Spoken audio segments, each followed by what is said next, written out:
Agora quero que você abra comigo em 1 Coríntios, capítulo 9, começando no versículo 24.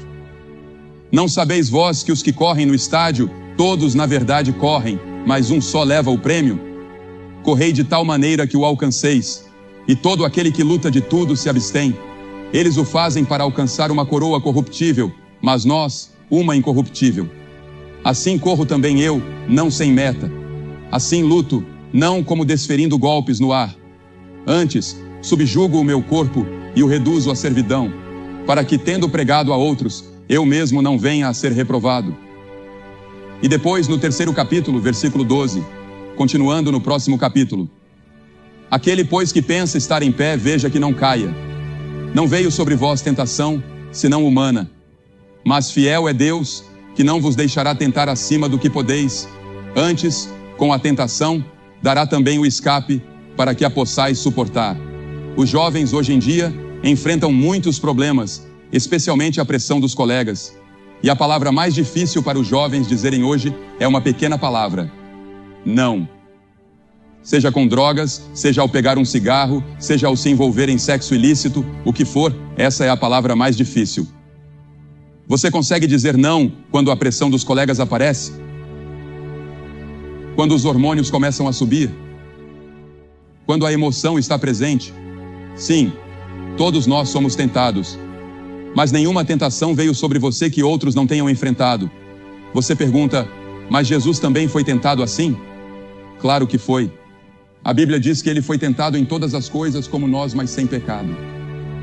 Porque no momento em que você é tentado, Deus provê uma saída. Há um caminho de escape, ele o provê, mas você precisa tomar a decisão de seguir por esse caminho. E quando você toma essa decisão, o Espírito Santo está lá para ajudá-lo, dar-lhe força e coragem.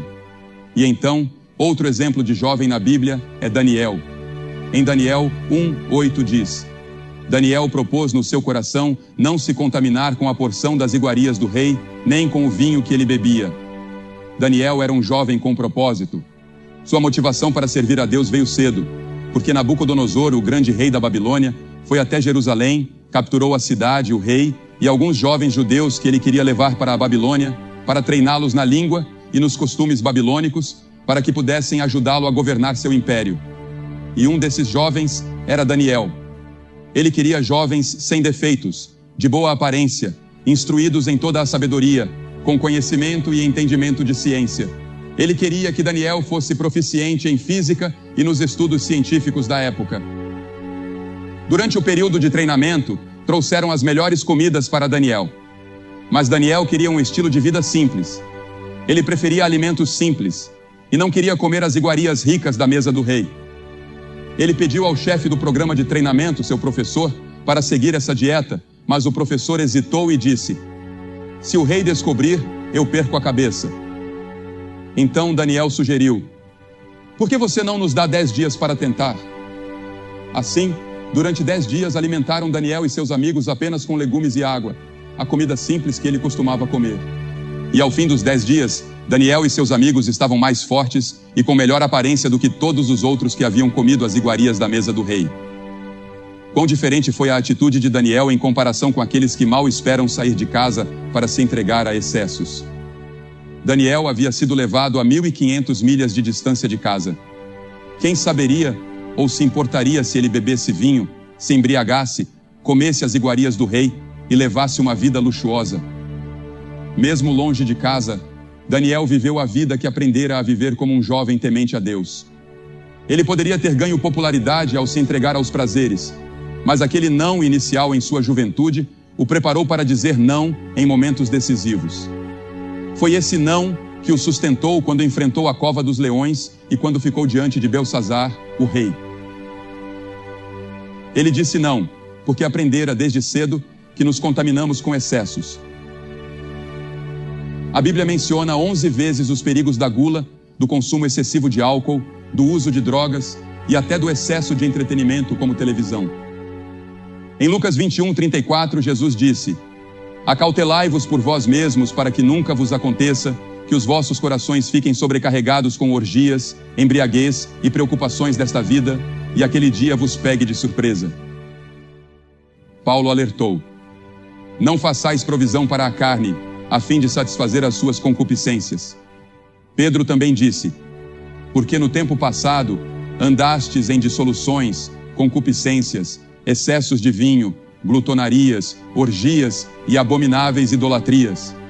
E você, vive uma vida disciplinada, organizada? Sua vida está suficientemente estruturada para que você consiga dizer não às coisas que sabe que prejudicam o seu corpo? A Bíblia ensina que seu corpo é o templo do Espírito Santo. Deus não habita em edifícios de igreja. Deus vive em você. E nós, como grupo, formamos a igreja. Somos a assembleia que compõe o corpo de Cristo e usamos os prédios e suas instalações apenas como locais para nos reunirmos. E assim, é um edifício sagrado. É um edifício santo, como o templo era nos dias de Jesus e como as sinagogas eram consideradas. Mas o verdadeiro templo de Deus é o seu corpo. E, no entanto, muitas vezes você prejudica o seu corpo pela forma como o trata. Outro exemplo na Bíblia é o de José, um jovem que disse não e mudou a história. Ele era aparentemente o filho favorito de seu pai, o que despertou ciúmes e inveja nos seus irmãos. Eles decidiram matá-lo, mas Rúben, o mais velho, interveio e sugeriu que o jogassem em uma cova, deixando-o ali para morrer, sem que o pai soubesse. Contudo, alguns ismaelitas passaram por ali, e os irmãos decidiram vendê-lo como escravo, para que o sangue de José não estivesse em suas mãos. Assim, José foi levado para o Egito e vendido a Potifar, um oficial do faraó. José era jovem, forte e bonito. Gênesis 39 narra a tentação que ele enfrentou. A esposa de Potifar, uma mulher atraente e sedutora, tentou seduzi-lo. Ela disse: José, deite-se comigo. Venha para a cama comigo. Eu te quero desde o momento em que você chegou aqui. Agora não há ninguém por perto, meu marido está fora, venha comigo. Mas José respondeu: não, eu não farei essa grande maldade. Seu marido tem sido bom comigo e eu pecaria contra Deus se fizesse isso. Ela insistiu, implorou, mas José recusou. Finalmente, irritada com a rejeição, ela o acusou falsamente de tentativa de estupro. Quando seu marido chegou, ela mostrou o manto de José, que ele havia deixado para trás ao fugir da casa, e o acusou. Como resultado, José foi preso. Mesmo assim, Deus estava com José na prisão. E como muitos de vocês sabem, Deus usou José de forma poderosa, elevando-o a primeiro-ministro do Egito e permitindo que ele salvasse sua família durante uma grande fome. É uma história longa que não consigo contar em detalhes agora, mas tenho certeza de que a maioria de vocês a conhece. A Bíblia ensina que o sexo não é pecado. Deus o deu como um presente. O pecado está no uso errado do sexo. Deus deu a habilidade de amar fisicamente, mas dentro dos limites do casamento, não fora dele. O adultério é errado. Isso acontece quando duas pessoas casadas têm relações fora do casamento. A fornicação também é errada, quando pessoas solteiras têm relações sexuais. É pecado. E eu entendo o enorme desafio, especialmente quando somos constantemente expostos a isso. Você vê nas bancas de revistas, na televisão, nos filmes, em todos os lugares. E toda a atmosfera está saturada com a ideia de sexo. Como dizer não? Eu não acredito que os jovens de hoje consigam dizer não sem Cristo. Com Cristo e com o Espírito Santo dando poder sobrenatural, você pode dizer não. Mas vou ser honesto, é difícil. Contudo, as marcas de um cristão são o autocontrole e a autodisciplina. Paulo escreveu a Timóteo: conserva-te puro. Ele também disse: foge das paixões da mocidade, corre. Quando a tentação vier, corra. E também disse: antes, subjugo o meu corpo e o reduzo à servidão. E você? Faz isso? José fez, e Deus usou e abençoou grandemente a vida de José. Ele também pode usar e abençoar você se você disser não. Mas e se você disser sim a alguma dessas coisas? O que você fará? Todos nós nascemos com a semente do pecado em nossos corações. Em pecado me concebeu minha mãe, disse Davi. No entanto, essas pessoas tomaram suas decisões enquanto eram jovens. E Deus lhes deu poder para dizer não ao que era errado, seja uma mentira, seja o ciúme ou qualquer outra coisa. Todos somos pecadores, todos quebramos a lei de Deus, todos merecemos julgamento e merecemos o inferno. Mas é exatamente por isso que Jesus Cristo veio. Você sabe por que ele veio? Porque a Bíblia ensina que Deus é amor. Deus ama você. Se você fosse a única pessoa no mundo inteiro, Deus ainda assim amaria você. Ele o ama tanto que daria seu filho para morrer na cruz por você, mesmo que você fosse a única pessoa a pecar contra ele. Apesar de nossos pecados, apesar de nossas falhas, Deus nos ama. E esse amor vai muito além do amor humano. É o amor ágape, o amor de Deus, um amor sobrenatural, um amor além de qualquer coisa que você já conheceu. Deus ama você, nunca duvide disso. E se você não tirar mais nada destes 3 dias, espero que tire pelo menos uma coisa. Deus ama você. Ele está disposto a perdoar todos os seus pecados. Está disposto a apagar sua ficha completamente, como se você nunca tivesse pecado. Isso é o que significa a palavra justificação. É como se você nunca tivesse pecado. Esse é o poder do sangue de Cristo. Quando o sangue foi derramado na cruz, ele limpou todo o pecado. Eu merecia julgamento. Eu merecia o inferno. Mas meus pecados foram removidos. Meu julgamento já passou porque foi levado na cruz.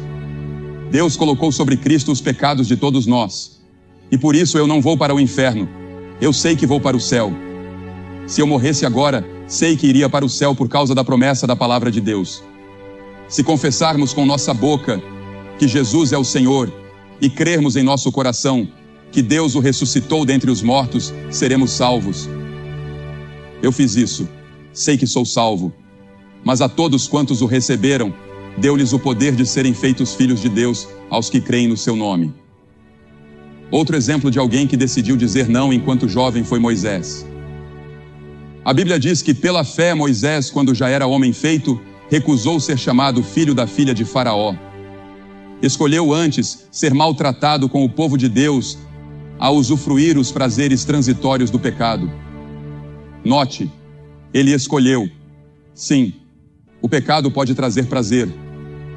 Você pode se divertir ao se embriagar, usar drogas ou participar de uma orgia sexual.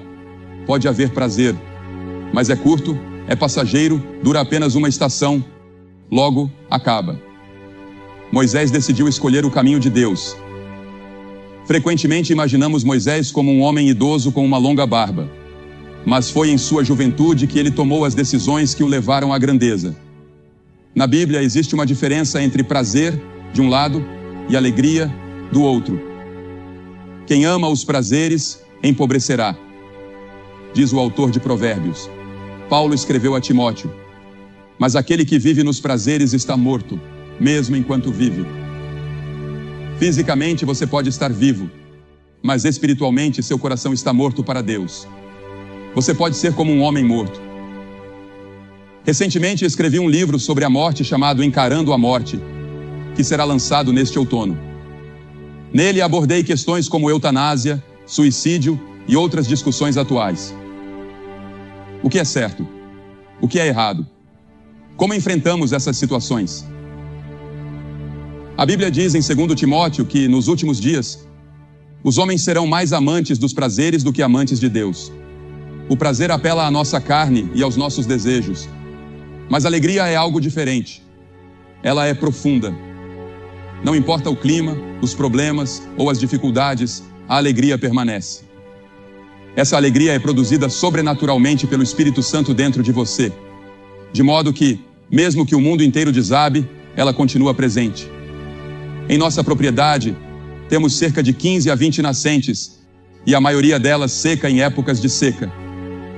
Mas há uma que nunca falha. Assim é a alegria que vem de Deus. Não importa o que aconteça ou quão árida a situação pareça, essa alegria sempre está lá, sustentada pelo Espírito de Deus. Mas o prazer é diferente, ele é temporário. Dura apenas por uma breve temporada. E você? Jesus disse: bem-aventurados sois quando os homens vos odiarem, quando vos expulsarem do meio deles, vos insultarem e rejeitarem o vosso nome como sendo mau por causa do Filho do Homem. Regozijai-vos naquele dia e exultai de alegria, pois grande é a vossa recompensa nos céus. Porque assim fizeram os pais deles com os profetas. Ele diz que quando você sofrer por causa de Jesus e alguém zombar de você na escola, salte de alegria, alegre-se com isso.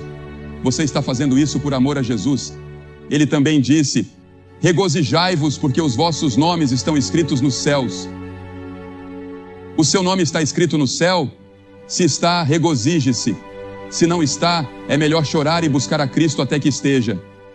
Jesus também disse: tenho-vos dito isso para que a minha alegria esteja em vós e a vossa alegria seja completa. Você pode ter a alegria de Cristo? Você tem essa alegria? Meus irmãos, considerem motivo de grande alegria o fato de passarem por diversas provações, escreveu Tiago. Moisés escolheu a alegria de seguir a Deus em vez de desfrutar de todos os prazeres do Egito. Moisés era o herdeiro do trono do Egito, um homem poderoso que realizou grandes feitos ali. Mas ele deixou tudo isso para seguir a Deus no deserto e se juntar ao povo desprezado que eram escravos no Egito. E então há Jesus. A Bíblia diz que ele foi tentado em todos os aspectos como nós somos, mas sem pecado. O diabo o levou ao deserto e o tentou 3 vezes. Jesus estava faminto. Ele não havia comido por 40 dias e 40 noites. Estava cansado e com sede. Você pode dizer, mas ele era Deus, ele era diferente. Não, naquele momento ele havia se despojado de todos os seus poderes sobrenaturais. Ele enfrentou o diabo como um homem comum, exatamente como nós. O diabo disse: se tu és o Filho de Deus, manda que estas pedras se transformem em pão. Você pode alimentar o mundo inteiro. Não haverá mais fome no mundo. Você pode resolver todos os problemas sociais agora mesmo, Jesus. Mas sabe o que Jesus fez? Ele não discutiu nem debateu com o diabo. Ele apenas citou as Escrituras. Disse: está escrito, nem só de pão viverá o homem, mas de toda palavra que sai da boca de Deus. Então veio a segunda tentação, quando o diabo disse: se tu és o Filho de Deus, lança-te daqui para baixo, porque está escrito: ele dará ordens aos seus anjos a teu respeito, e eles te sustentarão com as mãos, para que não tropeces em alguma pedra. O diabo estava dizendo: salta daqui. Faça um grande espetáculo e as pessoas acreditarão. Você não precisa ir à cruz. Não precisa morrer como está planejando para salvar o mundo. Faça isso e todos acreditarão quando virem os anjos te segurando no ar. Mas Jesus respondeu: também está escrito, não tentarás o Senhor teu Deus. Então veio a terceira tentação: tudo isso eu te darei se você se prostrar e me adorar. Ele mostrou ao mundo todo o poder, todo o ouro, todo o petróleo e riquezas. Tudo isso será seu. E Jesus não discutiu com o diabo sobre sua autoridade de oferecer aquilo. Afinal, ele é chamado de Deus deste mundo, príncipe da potestade do ar, o príncipe deste mundo. O diabo tem grande poder, autoridade e riquezas, e ele pode oferecer tudo isso se você apenas se curvar, apenas acenar a cabeça e concordar. Certo, diabo, vou com você um pouco. Mas Jesus não cedeu. Ele disse: vai-te, Satanás, porque está escrito: ao Senhor teu Deus adorarás, e só a Ele servirás. E a Bíblia diz que depois dessas 3 tentações, o diabo deixou Jesus, e os anjos vieram e o serviram. Note essas 3 coisas. Jesus citou as Escrituras. Ele estava cheio do Espírito. Ele estava na vontade de Deus. Você está disposto a dizer nesta noite não às tentações do diabo, e sim ao chamado de Cristo? Cristo que te diz: arrepende-te dos teus pecados. Isso significa mudar sua maneira de viver. Siga-me. Ah, mas você diz: Billy, eu sou membro da igreja, fui batizado e confirmado. Isso é maravilhoso. Mas seria ainda mais maravilhoso se você reconfirmasse sua confirmação. Seria extraordinário rededicar-se às promessas feitas no batismo e na confirmação. Seria lindo dizer: quero rededicar minha vida ao Senhor. Ou para alguns, como fizeram mais de 30% ontem à noite: estou recebendo a Cristo pela primeira vez. Quero vir a Cristo agora. Quero que meus pecados sejam perdoados. Não quero correr o risco de morrer sem Deus. Você conhece Cristo? Você já o recebeu? Você pergunta: Billy, o que preciso fazer? 3 coisas. Primeiro, esteja disposto a mudar seus caminhos. Isso é chamado de arrependimento na Bíblia. Segundo, receba Cristo pela fé. Você não trabalha por isso. Não compra. É um presente gratuito e você o recebe. E terceiro, esteja disposto a segui-lo. Lendo a Bíblia, orando, testemunhando, vivendo de forma que o amor brilhe através de sua vida. É isso que significa seguir a Cristo. É isso que significa dizer não às coisas que o diabo gostaria que você seguisse. Eu vou pedir para você tomar essa decisão hoje à noite. Eu vou pedir para você fazer algo que vimos centenas de pessoas fazerem ontem à noite. E vimos pessoas em todos os continentes, em mais de 60 países. Eu vou pedir para você se levantar do seu assento e vir à frente deste palco e dizer: hoje à noite eu quero Cristo no meu coração. Eu quero saber, eu quero ter certeza, eu quero rededicar minha vida a Ele. Eu quero um novo poder na minha vida, uma nova alegria na minha vida. Eu quero o perdão pelos meus erros e falhas passadas. Eu quero começar um novo caminho. Hoje à noite eu vou pedir para você se levantar do seu assento. Centenas de vocês, jovens e idosos, não importa a sua origem, você pode ser membro da melhor igreja da cidade, ou pode não ser membro de nenhuma igreja.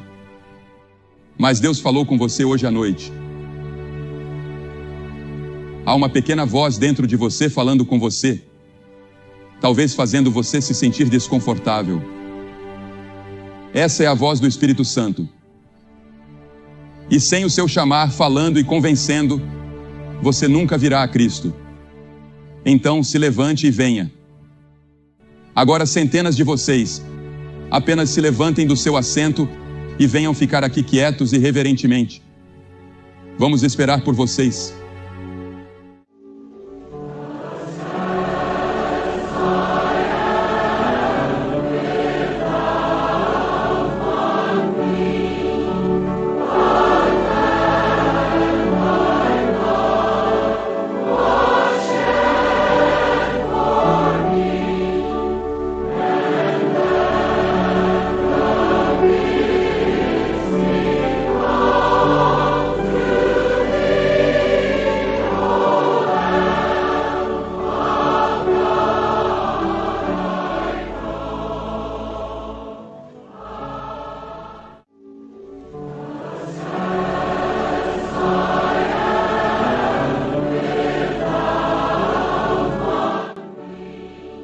Para você que tem assistido pela televisão, Deus tem falado com você, e você vê aqui dezenas, talvez até centenas de pessoas que estão vindo para fazer o seu compromisso com Cristo aqui em North Dakota e Minnesota. Você pode vir a Cristo exatamente onde está, no seu quarto, em um bar ou onde quer que você esteja. Diga sim a Cristo.